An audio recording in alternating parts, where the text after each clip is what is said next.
Back to the next video. In today's video I will show you how to use background fetch to download files using service worker in JavaScript.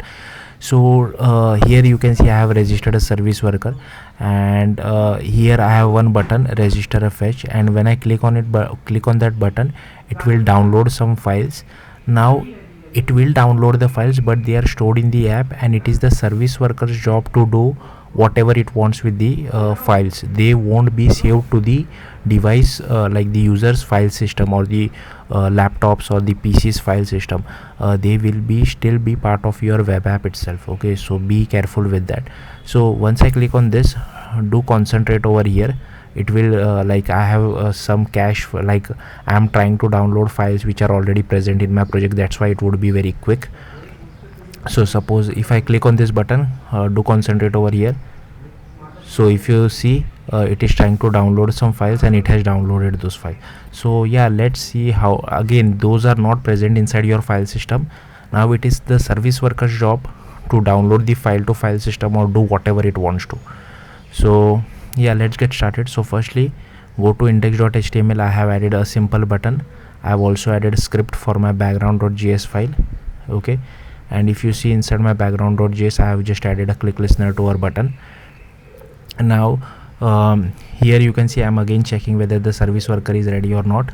If service worker is ready, then we are doing a background fetch, and this would be the name of your download. It can be anything. Okay, sorry, so if you see over here, this my media files is the name of the download. So this is the title, but this would be your like file names, and this would be actual URLs. Okay, URL of files which you want to download. So for now, if you see over here, this audio and video file are already present in my project itself. That's why they are pretty fast. Okay, so this is just a name which you give to your download, and this is the actual metadata for those files which are downloaded. And here you also have to provide a thumb icon as well as an image. So I already have that as well, which I'm referencing over here, because this background fetch, again, it depends on a lot of factors. It like currently it happened instantaneously, but that won't be the case for real apps. So even if the user has closed the app, the browser completely, then after some time it might happen, because it depends on a lot of factors like network stability, battery should be high, those kind of factors, and and the browser ultimately decides it. Okay, and suppose if the browser is completely closed, the user will see a notification on your browser. Okay, something is downloading.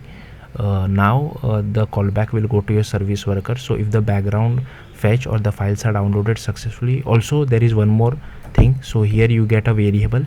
Suppose if you want to cancel your download, you can use this variable to cancel it.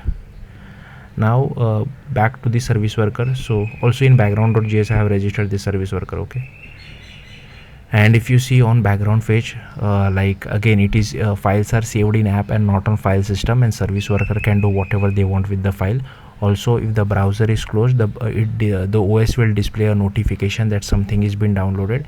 And there are three types of events which are fired for in the service worker. Once it download finishes, once if the user clicks on the notification, and the other is one for failure. And again, this feature is only for Chromium browser, and not many web apps are using this feature, so be careful with this as well. So here you can see I'm using this background fetch success, and once it is success, these are the downloaded files. Do whatever you want with those files. Next is background fetch click. Like suppose if the download is going on and the user has closed the browser, but the user saw the notification and decided to click on the browser, then this will get called, and you will have to handle it however you prefer to. And in case there is a failure, again you handle it however you prefer to. So yeah, that's it. Thank you for watching. Bye.